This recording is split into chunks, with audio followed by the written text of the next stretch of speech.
What's going on, awesome people? Welcome to Countdown to Freedom in Iran, episode 21. This is the Blackjack episode.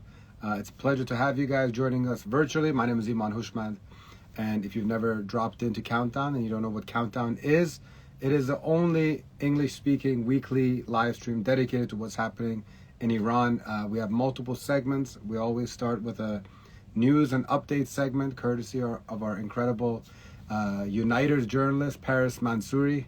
21 straight Wednesdays in a row. She always comes prepared with the latest important news, unbiased news, and always grateful for her. So she'll be joining us in just a couple minutes. We're also going to have a Uniters update, courtesy of Sareh Kazemi. And then we're going to have a mindful moment. Dr. Shiva Jahani is going to be joining us a little bit later. And our special guest this week is going to be Donya Ziraksari. I don't know why I said it so slowly, but Donya is actually a dear friend of mine that I've gotten to meet in the revolution the last 7-8 months. She's an author, an activist, a podcast host. She's a producer, a director, a filmmaker. It's just an incredible woman that's done so much, not just in the past 8 months, but as I continue to get to know her better, and just her resume, I'm just grateful to have her here and looking forward to introducing her to those of you who might not know her. So so that's pretty much what's we got lined up tonight. And because there's a lot of stuff going on, I think it's time for us to dive right in and welcome the one and only Paris Mansouri so that she can give us never great news, but it's always important to be informed, and she certainly is one to drop us some facts. So here we go. Please help me welcome Paris Mansouri. Welcome to you. No one welcomes you. We should welcome you. Everyone welcome Iman Jun. Good evening. How's it going? It's going. It's definitely it's hump day, so just trying to get through the week. And Wednesday hump day just means the middle of the week. I don't know. You gave me this look as if I'm like, let's explain that to some of our international viewers, because I've learned the hard way that hump day doesn't translate for everyone. Oh, okay, yeah. I mean, you in Canada, you guys are all so dirty. Why do you guys say it's Canada? It wasn't a Canadian issue. It was like Doha in like the Middle East. Okay. Yeah. But yeah, I never thought that we're going to be starting off this episode like this. So, Paris, let's just kind of dive in. It's day 248, and I'm sure it's nothing good coming out of Iran. But what is the latest, please? I think there's a constant fear of executions. That's one thing for sure. But do we have any idea of the actual number of individuals killed by the Islamic regime so far this year? So they're sharing numbers, but we'll never know the truth. We'll never know the real number. For those who are unfamiliar with the story, the Islamic regime terrorizes families, whether the individual, their family member was arrested, whether they're being executed, they were executed. It's just a really gruesome reality. So the numbers that are public are the individuals who have been made public. A lot of families, for fear of repercussions, just choose to keep it hidden and hope to kind of resolve it with the government directly. So the numbers that we do have, there's a Norway-based organization. It's called Iran Human Rights Group. They say that so far this year, there's been at least 275 individuals who are executed. And it's just, by the way, the word execution for Western terms, it just seems like, capital punishment, that there was some kind of due process. And this is essentially murder committed on behalf of the government, because none of these individuals have had the opportunity for a just and fair trial, and most of them, not all of them, have been unjustly even arrested simply for protesting. For perspective, Amnesty International has some numbers on the executions in previous years. In 2021, the Islamic regime murdered, for lack of a better term, 314 people on file. And in 2022, that number was at 576. So just last year, 576 individuals were killed by the regime. And so far this year, the number is at 275. Just in the past 3 weeks, there's been 90 individuals who've been executed. May is now being called, this past May 2023, right now, has been the bloodiest month under the Islamic regime in the past 5 years. Human rights activists say that the authorities in Iran are using these as a fear and deterrent to prevent future protests and just basically to instill fear on individuals. And we're hearing about another prisoner whose death sentence has been confirmed. What do we know about him? His name is Mohammad Ghobadloo. I encourage everyone to use his hashtags, basically say his name to save his life. He has been previously, he's been in jail for a long time. The capital punishment has been basically looming over his head for months. We previously highlighted him, but there was basically a situation where the lawyer contested and, the government kind of listened for a little while, but now they're like, no, this is really happening. His family and his mom has been putting out videos. I know, Iman, you've been sharing a few. It's a really dire situation. His lawyer says that he's been accused. I'm looking on the side because I'm reading notes. His lawyer says that he's been accused of killing an officer and injuring several others, running over them with his car. He's been charged with corruption on earth, or muharebe. And this has happened without his lawyer being present. And of course, his family and himself deny this ever happening. The judge says the sentencing that he received is in accordance to Islamic criminal code, and it falls under the term called qisas. And if you're not familiar with qisas, it's basically kind of the law of revenge under Islamic law. It's a Quranic principle that basically says an eye for an eye. So he's been accused of murder, and so therefore he must die. There are 11 other individuals, actually 12 other individuals who are in imminent danger. I'm going to share their names. I know it's hard to remember all these names, but if there's one that stands out to you, please share the hashtags. Mohammad Ghobadloo, as we've been mentioning, Ibrahim Naroui, Mansour Hoot, Nizamuddin Hoot, Kambiz Kharouti is 21 years old, Manucher Mehman Nawaz, Mansour Damarde. I'm so sorry. I'm like trying. I rehearsed this before, just trying not to get emotional, but it's just really terrifying. These individuals have been tortured. Like, the individuals that I'm naming are individuals who have been tortured, who've been not only unjustly arrested, but are unjustly facing the death sentence. Their death sentences have been confirmed. So Mojahid Kurkur Shoaib Mir Baluch Rigi, he's 18 years old. Mahan Sajjad Madani, Mohammad Borghani, Reza Nourouzi, who we're going to talk about, and Jamshid Sharmand, who we're also going to talk about later on during this segment. Yeah, Mohammad Ghobadloo's mom has definitely been extremely active and literally risking her own life and safety by being so out there with all her videos. It's commendable. By the way, before you move on, just a reminder, the family members who are protesting their loved ones' detention and possible execution, they are all under threat. At any point, the government reserves the right to arrest them and put a charge against them as well. We are going to be talking about an individual who was executed, but his brother, who just for the crime of being the brother of an accused individual, has been in jail for the past 1,000 days in solitary confinement. So please, when you're seeing videos online of individuals who are speaking out on their family's behalf, they are literally risking their lives to do that. Yeah, there was actually one young man who was sharing how people were breaking into their family's home and arresting them and all that stuff. So just by saying it out loud on video, he's putting himself at risk too. It just seems like they're going down the line. Anyone that speaks up, they go in and arrest them. It's like a bad movie, seriously. But there were protests around the world this past weekend in light of the executions of Navid Afkari, Saeed Yagoubi, and Saleh Mir Hashemi. What can you tell us about those? Unfortunately, it seems like month after month we're going round and round in circles. The Islamic regime commits an atrocity. There are ongoing protests, but the ones right after executions usually are amplified. The media covers them because it's in light of an execution, and then the media coverage, the Western media coverage, will die off until the next big thing. And the amount of times from Western individuals who are not familiar with the story who are like, "Oh, that's still going on." It's like, yes, that is still going on. And a lot of awful things are still happening. The one main mainstay that is a constant correction is that we keep seeing in Western media reports that Iran has executed or Iran has done XYZ. And Chelsea Hart had a wonderful video this past week, or a reels that she posted either this week or last week, where she was saying it's not Iran, it's the Islamic regime. There's a difference between Iran and the Islamic regime, and it's called the Islamic Republic of Iran because it is no longer Iran. And it's really important to remember that, because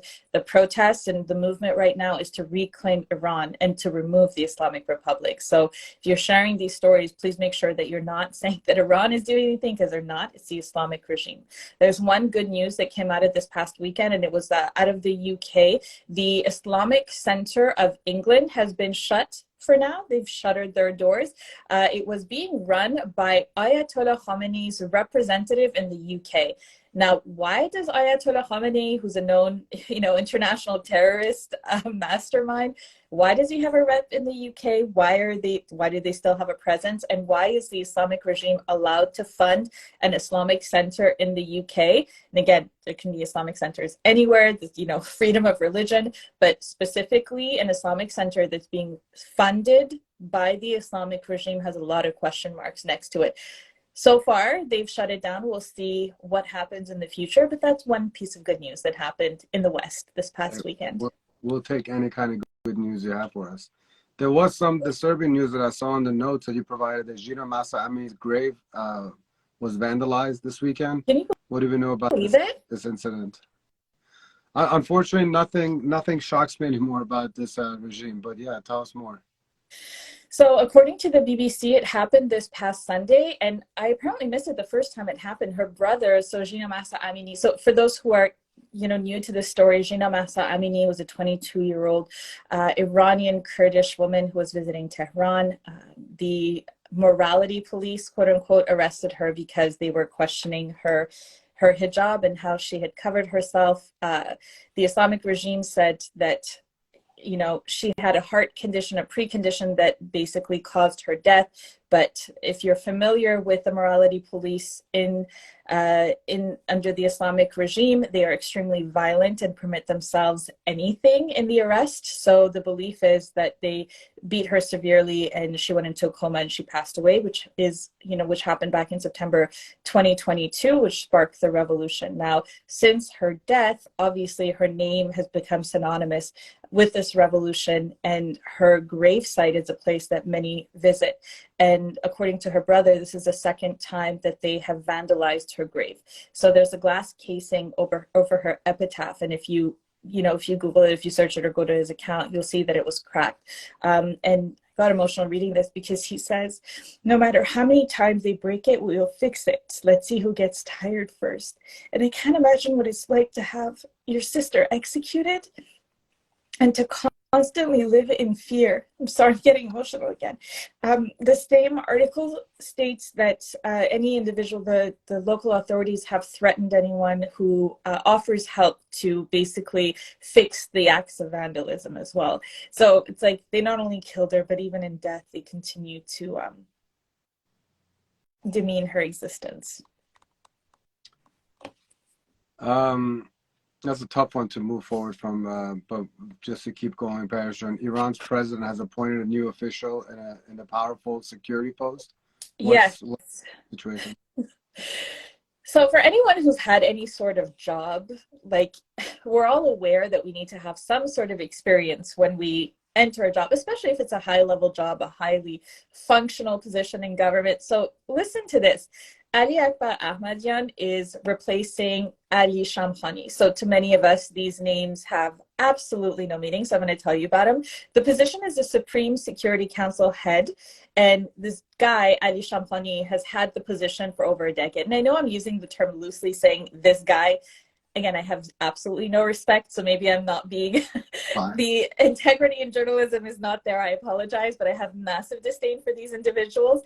So Ahmadian, who is replacing Shamkhani, is a career military man who has never had a functional job in government ever in his life. He is 62, he is a veteran commander of the Islamic Revolutionary Guard Corps, and we know how insidious and terroristic tendencies those individuals have. Islamic regime state media calls him one of the architects of the IRGC Navy. So we know that he's really at the top of the IRGC, which is an organization that we are all trying to get listed as a terrorist organization.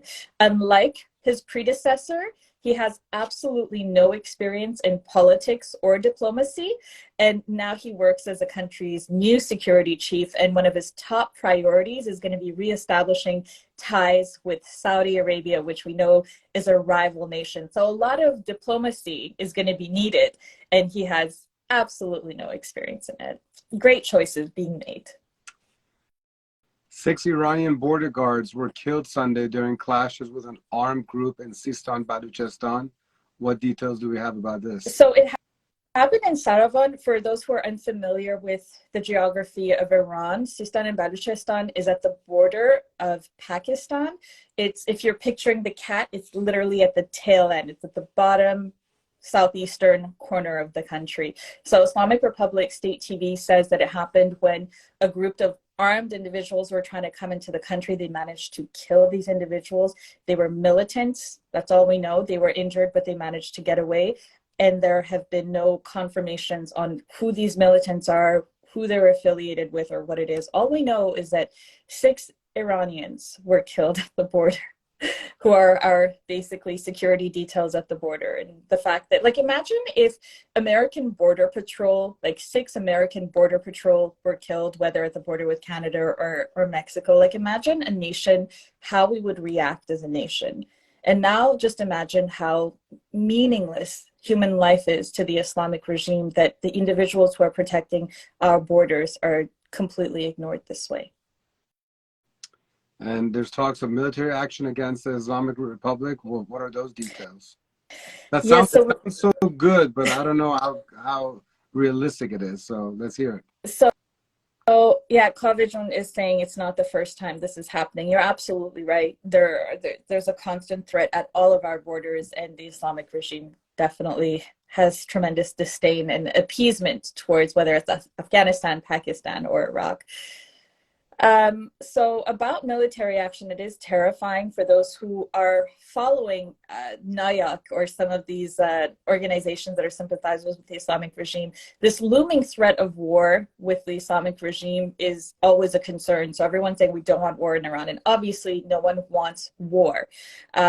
What's happening right now is that there was a report that came out from the Associated Press that said that there's a nuclear facility that the Islamic regime has built at the foot of the Zagros Mountains. There's in central, it's like in central Iran, and they're saying that it's pretty much unreachable for any kind of military.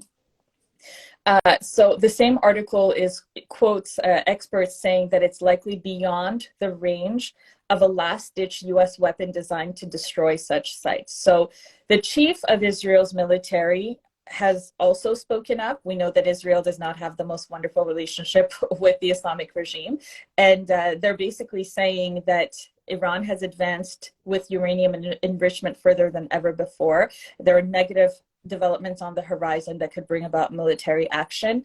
And in the US, the director of non-proliferation policy at the Washington-based Arms Control Association said that completion of such a facility would be a nightmare scenario that risks igniting escalatory spirals.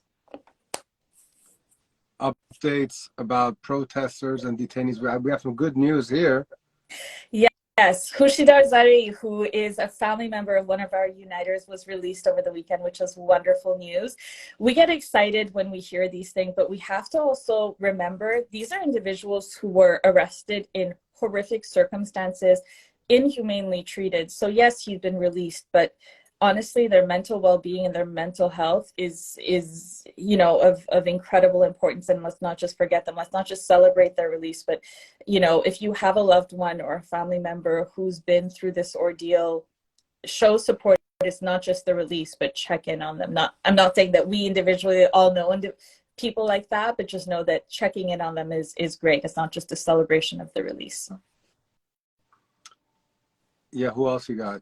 Oh, yeah, I wanted to mention Navid Afkari. His crime was being the brother of Navid Afkari, who's a prominent wrestler who was arrested and executed a few years ago. His only crime is being the brother of an individual who was executed. He's been in solitary confinement for the past almost 1,000 days, so a little over 2.5 years. So if you look back at 2.5 years of your life, he has been in solitary for over 2.5 years for absolutely no reason.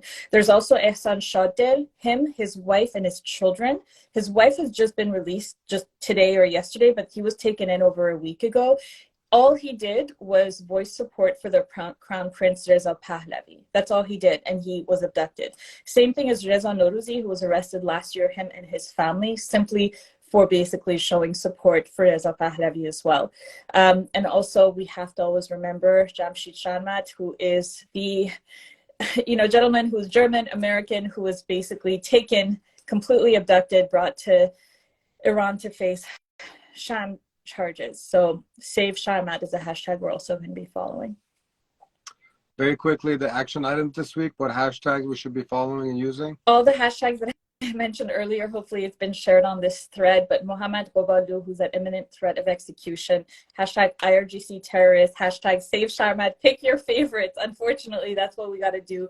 Reza Norouzi, Toomaj Salehi, who I know you will be speaking about with our in their Uniter segment as well, and obviously hashtag Mahsa Amini and Iran Revolution. Final message for our listeners. Our language is called Persian. It comes up again and again, but it's important so our history does not get deleted in the process. وقتی فارسی حرف میزنیم میگیم زبانمون فارسیه، ولی هیچ وقت به فارسی نمیگیم زبانمون پرژنه. به همین دلیل when we speak in English, زبانمون هست Persian. So when we speak in English, the language is Persian. It's not Farsi. I like how you added like this too to make it even louder and clearer. Louder? Did it come out louder? Did it help? Come out loud and clear. All right, cool. Persian, that was a lot of information. As always, we appreciate you, and looking forward to more good news next week. More good news and bad news, but appreciate everything you do, and I'm sure everybody here watching and listening feels the same way. So have a good night. Thank you. And Bomide Azadi.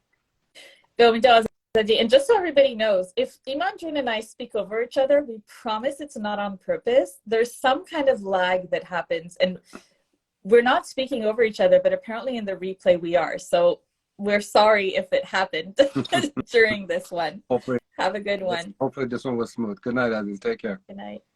All right. So that's always wonderful to see. Give me 1 second, guys. I think I got my notes wrong. I thought it was going to be Shiva Jahani, but I think it's Sareh Kazemi, our uniter, giving us an update. Hi, Sareh Jahani. How are you? Hi, John. I'm doing well, thank you. Just to confirm, interestingly, the one time you say it is the one time it didn't happen. You guys were not speaking over each other, at least I wasn't. Excellent. Well, thank you for joining us. Sareh Jahani, give us the latest and greatest that we got going on at Unite and Conquer.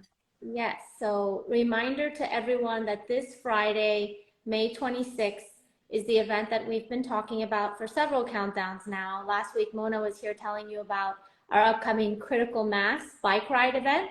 So we are all, anyone interested in what we now know will be a 12-mile bike ride can join us at 6:30 at the Government Center in downtown Miami. The path will go through around the Coral Gables and Little Havana area. As I mentioned, it's 12 miles. And you can either rent bikes there or you can bring your own bike. Anyone interested can join. There is no registration required.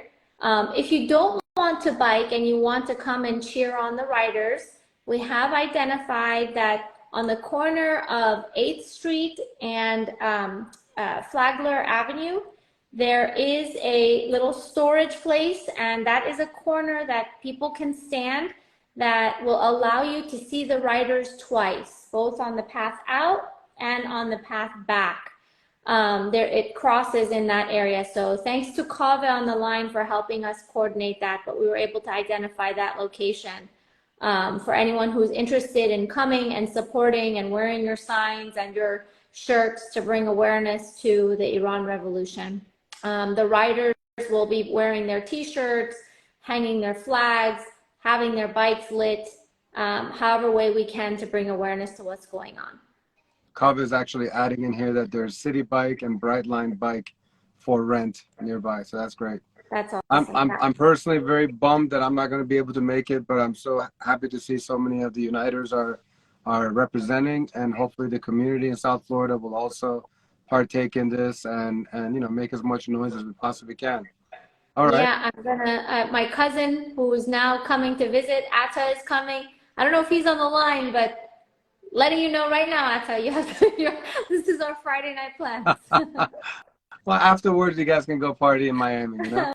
It'll be fun. What are we talking about next? Next, I'm really excited to share that our Toomaj, free Toomaj video will be released very soon. We've had the privilege of seeing a sneak peek of it, and it's just beyond what any of us could imagine. It's something we're all so proud to be a part of, and we really need everyone's help, everyone on the line, anyone who watches this in playback, to please go and share this video and tag as many artists, activists as you can. It can really make an impact. I think it will send a strong message to tell Toomaj's story far and wide. We need everyone's support to share it when we post it. Really looking forward to it. And thank you to you and Andy for the incredible amount of time and expertise he put voluntarily into this edit for this video. Yeah, we're going to be releasing it next Wednesday, May 31st. I'm super excited. I mean, I've seen the 99% completed version of it. We're just polishing this diamond and presenting it to the community. And all I have to say is that if you watch it and if it moves you, then please share it, because we do genuinely believe that this could be a video that could go extremely viral. And if it goes viral, then it will do what we all hope to do, and that is to make an impact through this type of content that we're creating.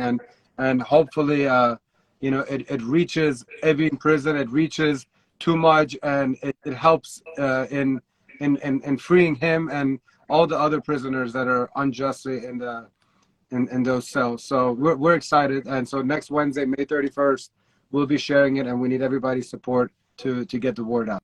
And talk about say their names to save their lives, right? I mean, we have to do this for nothing else if that. Absolutely. And we put out a teaser last week or so. Feel free to go take a look at that on the Unite and Conquer Instagram page or my Instagram page. And hopefully, if you see it, you get even more excited about it. But it's honestly, I was telling the Uniters that I've never been more proud than being a part of a production like this. And I genuinely believe that it's an incredible piece of work. And shout out to Andy and Jamera, our cinematographer, and everybody, all the Uniters that participated and rapped along and did an incredible performance, like a true collective effort. So looking forward to sharing it.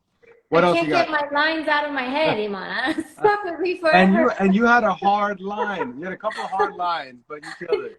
It only took me 20 times, but I got it. Let's just say that there's this one part where she goes like this, you know, and like it's pretty. And then there's a part that Mona does a little bit of this, and like there's just a lot of action in this music video coming. And yeah, listen, we mean business. You told us to get the anger out. It was therapeutic for us too. So yeah, Psalm almost broke the ground with anger towards the ground. I mean, everybody just did such an incredible job. But anyways, enough teasing about it. Stay tuned. Next Wednesday, May 31st, it's going to be premiering. I gotta say it. Iman's birthday. It's a celebration. I'm just trying to utilize every resource possible to get the word out. So I figured that doing it on my birthday and asking people to just do this as a birthday wish will hopefully lead to a few more eyeballs watching it and more people sharing it. Yeah. All right. Let's keep it going. We got one other major event. What's going on? So obviously we have continued emphasis around our Azadi Festival coming on July 3rd. Iman, I'll let you talk about perhaps a little bit about our video that will be released soon to give more information. Hopefully all of you have seen Iman's message around it, and if you're aware of anyone that would be interested in participating and or being a vendor and or performer, please do reach out to Iman right now. But we're actively working to make Azadi Festival a reality, and for anyone who can attend either in person at the Ship Garden in Tyson's, is it Tyson's Corner, Iman? I'll never get it right. Tyson's, Virginia. Tyson's, Tyson's Corner Virginia. area. Yeah, exactly. It's a venue called Ship Garden, and if you can attend in person, again, a unique 12-hour programming that will take place on July 3rd in person there, and we'll be live streaming it real time on YouTube for anyone who's not able to attend. If you're able to attend, it will be epic. Our goal is to bring Iranians together and unite us through our rich culture. So really, really have a lot to look forward to. I'm not aware of anything like this that has taken place before, and we're definitely going to make it happen. So I just want to continue to share this on Countdown every week so that hopefully you can start to make your plans for travel if you can make it up there. If not, to spread the word when we have our material released, and just try and help us make this the biggest that we can. Again, the focus is to unite us, to make us stronger, and to continue to keep focus and momentum around a free Iran and making this revolution successful in achieving its mission. Yeah, we're going to have prominent activists. We're going to have traditional performances, dance, poetry, music. We're going to have an all-Iranian bazaar, Iranian creators, Iranian creatives, Iranian artists, Iranian business owners. So all things Iranian, from culture to entertainment to awareness for the revolution. July 3rd, you get more information and tickets via the link in my bio or Unite and Conquer. But we are going to be releasing a brand new promo video in the next 48 hours. And we ask all of you to please help spread the word about that as well. And looking forward to seeing you guys July 3rd in the nation's capital, Tyson's area. Yeah, and just to say, you know, this is not going to be one of one. If we can make this successful, this is something that we and our families can look forward to year on year. The one plug I'll say is think about those of you who have children or siblings or parents who have been missing that culture because we've left the country outside of our will, or we were forced to for better opportunities. Think about all the times you wanted to kind of inject that culture back into your lifestyles, but haven't had a venue to do all of that in one place. This is truly the goal of this festival, is to fill the gaps in all of our lives, essentially, in all of our experiences around where we can have more of the beautiful and rich history, food, dance, culture of Iran. And if we can make this successful this year, we can certainly repeat it year after year. And it could be a place where we all come together and unite and celebrate the best of us as Iranians. I hope so. All right, Sergeant, thank you so much. We got to get to Shiva Jahani, but I appreciate you very much. Good luck on Friday. And see you guys soon. Take care. Good. All right. Bye. Bye-bye. All right, ladies and gentlemen. We got to wait for Shiva Jahani to come on. Hold on. We got to get Shiva Jahani. So until Shiva Jahani, there we go. All right. Shiva Jahani is a professor in the College of Community Innovation and Education at the University of Central Florida. She has been teaching yoga, meditation, and research.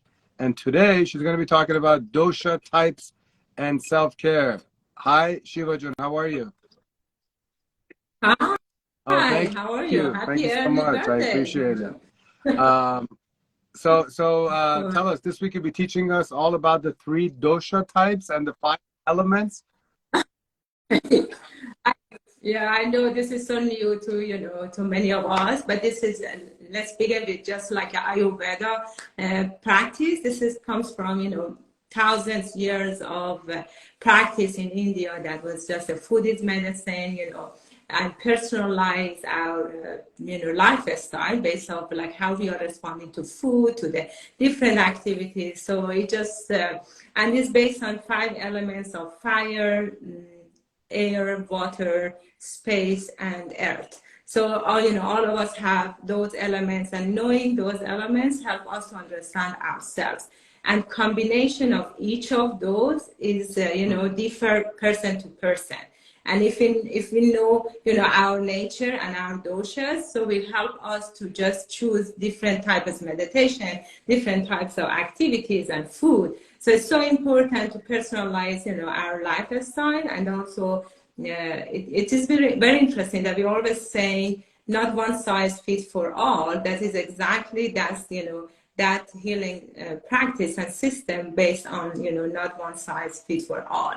So when we know ourselves, our elements based on the fire, and the combination of each makes us like three type of doshas. They call it like a pitta, kapha, and vata. So for example, vata, which represent movement and is like a air and space. So these people, the people who have, for example, in the body, you can realize from your body and mind, like if they have thin, hair and like a sensitive digestion and also light sleep. So those people are just, in this category of like vata. So they have to choose, and also always, have a cold hand and cold feet. And those people like a pitta or kapha, they're very different. Like kapha, like I'm more kapha person, but we are also a combination of three doshas, but we have to see proportion of which.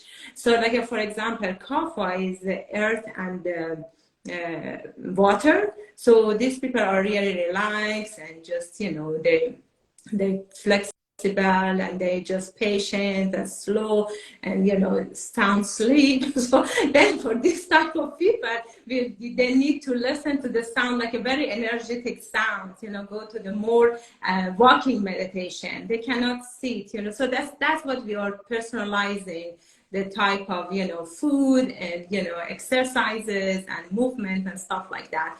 So it's so important, and we understand ourselves based on those 5 elements and dosha types, because all of us have all elements and different type of doshas, and combination and blend of different types make up the person's dosha type. So that's part of this practice, and it is very interesting because this type of the healing system guide us through, to be part of our healing system and healing process. It's really very, to me, it's very special that we all, understand how healing, works, and how we can use our body, mind, and spirit as the tools to help ourselves to heal. So that's what, this is practice and knowledge that help us to use ourselves as tools to heal, ourselves. Where are the best places that we can learn more about this topic?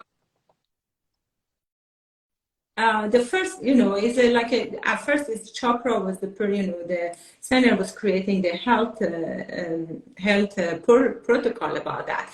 But we all are I'm certified in that, practice, because first of all, you will take a survey, and then you will understand what combination and what proportion of each you are, you have, and you are, and what qualities. Then based on those, you understand, okay, what type of yoga, because we have hatha yoga, vinyasa yoga, there are different types of yoga, power yoga, but based on who you are and your nature, like, and فکر کنم تو ایرانی داشتیم سرد گرم, remember, this is exactly the same, میگفتن طبیعتش سرد گرمه. It's exactly the same. It's cold, dry, and warm, and hot. This is roots are similar, just, but based on those, you will realize what type of the meditation, what type of yoga, what type of food, like what type of senses. I mean, you also can use your sensations to balance your doshas, because sometimes the doshas is imbalance, and we try to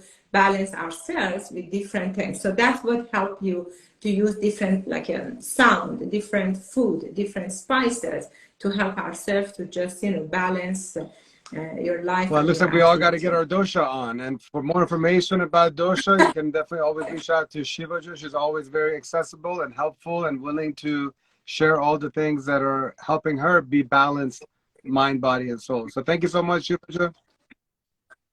And also personalize your And personalized activities and activities, daily got it. life. But appreciate you very much. Shabbat Bakher. Take care. Of course. Always a pleasure. Thank you. All right. And ladies and gentlemen, just on right timing, it's 8:40, which means that it's time for us to welcome our special guest, and who also happens to be a special friend. Before I bring her on, I want to kind of give you guys a little background that Donya Ziraksari. She's originally from Tehran, relocated to the States in 2007 as a religious refugee. As a member of the Baha'i faith, she personally experienced persecution in Iran, which we'll touch on for sure in this conversation. After moving to the US, she pursued a degree in engineering, graduating with a mechanical engineer degree from UNM. And since then, she's been working as a project manager for some of the world's largest corporations. And her passion for shedding light on the plight of religious minorities in Iran led her to create the short film, The Ticket, which received international acclaim and multiple awards. And I actually saw it today, and it really touched me. And so like, it kind of changed what I wanted to talk to her about after having seen that video. And I encourage you guys to check out The Ticket as well. I'll let her explain where you could see it. She's also authored a memoir titled Tehran to Miami. We're in Miami, by the way, delving into the life experiences of the 1980s and 90s generation in Iran, covering topics such as the Iran-Iraq War, the persecution of women and religious minorities. And for the past 12 years, she's been actively giving talks and presentations, educating the Western audience about Iranian culture and the oppressive regime's persecution. Just a few days ago, she was on local news Fox in Houston, bringing awareness to the execution. Like I've seen the last 8 months, really how much of her time she's been putting into the revolution. So in the last 8 months, she's been busy with that. Additionally to that, for the past 6 months, she served as the host of Radio 021. I had the pleasure of being a guest there a few months ago, where she conducts interviews with Persian speakers on various topics, primarily focusing on Iran's ongoing revolution. I had to share all that because there's no way I was going to be able to cover everything that she does in 15 minutes here. So I wanted to at least give you guys a nutshell of what an incredible and very active Donya is. So now help me welcome her, and we're going to be able to kind of nail down on some of the most important things that she's working on, and really what has fueled her to do everything she's been doing. Hi, Donya Jones. Good evening. Hey, how are Welcome to Countdown. Thank you. This is great. Is the connection okay? It wasn't for a second, but now we're all good. Yeah. I guess there was some delay. Well, thank you so much for having me. No problem. Thanks for joining from the lovely city of Houston, Texas. Good to see you. Yes. So I just kind of gave like people like a big bio of you. You know, you're multi-hyphenate. You know, like a lot of Iranians fouled and multiple things. If someone asked you to explain what you do, how would you describe it? Like, what are you like the most active in right now? I guess I write a lot, but like right now actively because of the revolution that has been happening in the last 9 months, I would say. What I try to focus on is that the local news and the local politicians and state politicians are involved in what's happening. And then we have a group of proud women and men in Texas that are working very hard day and night. And so if there's anything I can do for them, I do. If not, I make sure that I keep Iran's revolution alive on the local news. That's my primary work. But then, you know, given I was telling you a little bit today, like the International Refugee Day is coming up in June, I try to make sure we get a spotlight, or at least we spotlight other countries as well, so that way we stay on top. We are not forgotten, because a lot of these types of revolutions or events get forgotten, and I'm just trying to make sure people are aware, educated, and our revolution stays alive. Yeah, and that's happening June 20th, right? The International Refugee Day. So, and I know you're still kind of deciding what to do. What are some of the things you're considering to do to bring that awareness? So I talked to a lady here that actually brought TED Talk to Houston. She was absolutely happy to get something going. There is some local politicians as well that I've talked to, and Congressman Al Green, Secretary, and some others. They're also very, very much interested. So right now we're just working every day after work. We're having Zoom meetings just to figure out who to put on the panel. I'll probably be running the panel, and then just getting people engaged, educating them on refugee life and experience, but also don't forget that there is a crisis going on in Iran as well. Yeah, absolutely. And you wanted to encourage others to try to do similar things in their respective cities as well, just kind of keeping the conversation going as much as possible. Absolutely. Absolutely. It's an excuse. It's just like the Persian New Year, right? That was an excuse for us. It wasn't, oh, let's go and party, right? Like the events that you have in DC. It's an excuse for us to get together, raise awareness, and collaborate, unite, right? That way it brings us a little bit closer to our community. So I urge everybody in their own community, if they work for a company, big corporation, trust me, there is a DNI, a diversity and inclusion group in their company. They could contact and say, hey, let's commemorate the International Refugee Day, and then bring some refugees and talk about it. And there is a difference between immigrant and refugee, and let's recognize the refugees that are forced to leave their country, like me, and adopt a new home. After getting the roots yanked out of the ground. And what's very interesting, and I'm very upset that I didn't watch your video before. I didn't know about the ticket. Normally when I interview individuals on Countdown, I try to find out like what has been the catalyst of why they've been so involved, and I always admire and respect you for how much of your heart and soul that you've been putting in the last 8 months. I didn't really know you that much before last year. I know we connected a little bit about your book, but we never really got to connect, and then the revolution happened. And then when I saw the video that you created, which was based on essentially your own story, I mean, you played yourself, and then you reflect into a younger childhood, and then it clicked. I'm like, this is why Donya is fighting for this, because literally in that video you could see the trauma that you went through, the horrors that you went through, the heartbreaks that you went through, as somebody that follows the Baha'i faith, you've been dealing with this for so long. And tell us more about that. Tell us more about how the Baha'i faith has led you to live even more difficult life than most Iranians who were born and raised inside of Iran. Just kind of tell me about your experience in that regard. So I studied the Baha'i faith for 4 years before I converted, because my mom's Baha'i, my dad's Muslim, and I wanted the religion. I wanted something for myself that was a personal choice at the time, and I studied it very hard, and I knew the consequences, because as a Baha'i you're not allowed to attend a university, have your own job, or have a legal job. For example, my mom was fired from her job. A lot of my aunts and uncles, either they lost their business or they were fired from their jobs if they were working for the government or school system or whatever, just because, or they were expelled from universities months before they graduated just because of their religion. And some of this was happening before the revolution, but a lot of it happened after the revolution, as I talk about it in my book. But I took the entrance test to get, as you saw in my movie, and there is not a lie in that movie. That 20 minutes, everything is absolutely the truth. And what happens is that when I went to pick up my score with my friend who was Muslim, I saw a red stamp in the middle of my score, and I did have the decent grades or score to get into the university, but I wasn't because of my faith, because of what I believe in. And I want to say something that might shake some people. There has been a lot of times in the United States that I also felt like a minority just because I was a Baha'i, but it's not. But it's not like I didn't get a job or I didn't get into a university because of my religion, right?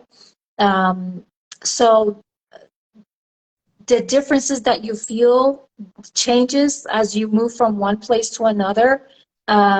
But it's the whole refugee feeling, you know, you're like, well, I'm still a refugee. I came here, but this is still not my home. So to be continued, right? More books and more movies about all this. But Baha'is are beaten, they are tortured, they're imprisoned, they are killed without any reason.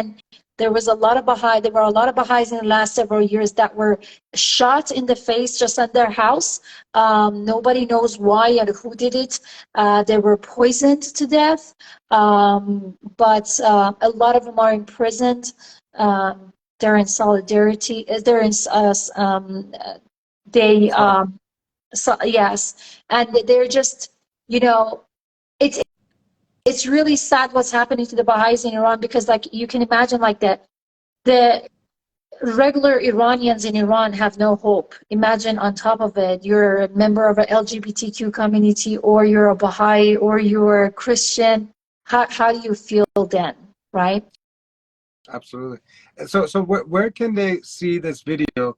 And then the last couple of minutes, I want you to kind of share a little bit about Tehran to Miami and how that book is. So the first place that people can watch your short 20-minute film, where would that be? So it's in my bio. If they go into my bio on Instagram, there is a Linktree link, and then in there they can find the book, and they can find the link to the DonyaZProductions.com, which everything that they buy, actually all the profits goes into Amnesty International Women Human Rights fight, and then they can also watch the movie there. And about my book, this is my book. I actually have this tattooed on my back because and more people are getting this girl tattooed on their back now, believe it or not, in Europe, because this is the symbol of freedom.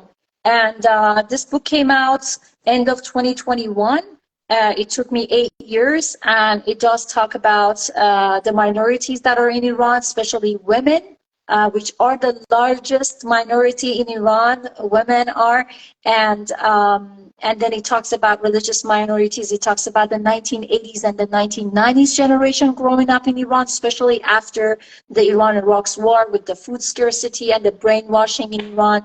And it talks about a lot of different things. So when an Iranian reads it, they feel like, oh wow, this is like a piece of my story was told. And when I sign my book, I always say that I hope I also said your story. But then when non-Iranians read it, they can empathize, because even if you're a white male, you know, if you're a Hispanic woman, whatever you are, male, woman, male or female, if from whatever race you are, you can connect with the book. That's why it took me so long, because I wanted to make sure the book can connect with everybody. I love it. I like how through every medium you've been trying to tell your story, which is not just your story. It's really representing so many people, but you know, you're using your story as like spearheading it. So through book, through short film, through all this content. And another way that you're making an impact, along with the awesome gentleman in Houston, is Radio 021. I wanted to make sure that we spend 1 minute to show you guys some love for everything you guys have been doing. And if somebody doesn't know what it is and how they can listen to your program over there, could you share that too, please? Yes. If they go on my Linktree, they can also see it's radio021.us. It's actually on Instagram as well. We do a lot of collabs. You've been on the show. A lot of awesome people have been on the show. We've been trying to not take any sides, and all we're trying to do is to connect and unite people. So many people have met each other on my show, and I've met so many people through people that I met on my show, and we've been doing great things. So I encourage people to go and listen to the old podcast if they want to get connected with any of the activists, political or I guess social activists that have been on my show. Just send me a message and I will connect you. Love it. And I hope that you all go to her Linktree and you watch her short film, The Ticket. There's this one part where she's like talking to a translator, and she's expressing her sadness about how people with religious minorities are being treated in Iran. And it's just a very powerful couple of minutes. It's only 2 minutes or so that Donya actually speaks in it. A lot of it is just you know, her facial reactions and her eyes, and it's a very cool short film, and I want to congratulate you for Thank creating you. such a epic film, and definitely worthy of the awards that it received. And in closing, Donya Jun, I'd love to talk to you more. I got to do a whole Awesome People live with you later on. This is just, it won't do you justice, Thank right? you. But what do you miss the most about Iran? I guess that's what I want to kind of end this on. You're gonna make me cry because I miss my neighborhood very much. Just walking around, maybe sleeping during the summer with the balcony door open. That's what I miss. It's a simple thing, so a simple thing. Well, listen, I know that you know that a free Iran is around the corner, and it's because of people like you that are fighting so staunchly, so consistently, and so so powerfully. And you know, you are the best of what an Iranian woman should represent. So thank you for everything you've been doing, and I hope that you get to go home very soon and enjoy the windows open on the balcony. Just make sure you invite the Uniters too, so we can enjoy the scenery together, okay? And now you got me all emotional too, and there's people crying and stuff. But yeah, so But I appreciate you. see you in DC, and I will see everybody on this live in DC. We're gonna get together. It's going to be an excuse for us to hug each other, to unite and conquer. I love it. And bring your books, please. I mean, we have to have a whole booth there where you're gonna sell your books, and people have to continue to read your story, and just continue to support great storytellers such as yourself. So Thank you. again, the conversation was very short, but I appreciate you making time, and keep on fighting the good fight. Thank you. Azadi. Bye. Bye-bye. All right, ladies and gentlemen, sorry for all the tears tonight, but you know, when you're fighting a revolution, there's this emotional aspect that is hard to ignore. So whether it's sad news or just sad memories like this, but these are the reasons why we have to continue to fight, right? So thank you for joining us every Wednesday night. We appreciate you. I really hope that July 3rd is a date that you're putting a little circle around, that you can join us either in person in DC, or at least join us via the live stream. And if in any shape or form you'd like to help with the program, because God knows we need a lot of help, we need a lot of support, message me please, because it would be really, really helpful to get more people, more ideas, more connections, more financial support, so that we can continue to do whatever we can to make the Azadi Festival impactful and just enjoyable for the community, both locally and those who are going to be watching virtually. And yeah, I'm excited. I'm looking forward. There's a lot of work between now and July 3rd. You're not going to stop hearing about it until we actually do a great program. But every day there's new updates coming. There's new people getting involved, and I just cannot wait to share all those details with you all in the next coming days. So thank you as always for everybody who joined us, and our producers for today.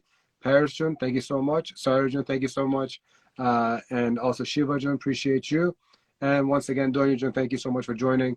Next Wednesday, May 31st, Countdown episode 22, and also the premiere of the Toomaj Salehi Surakhmush Uniters rendition being released. Shabbat Mecher, Ba Umid Azadi.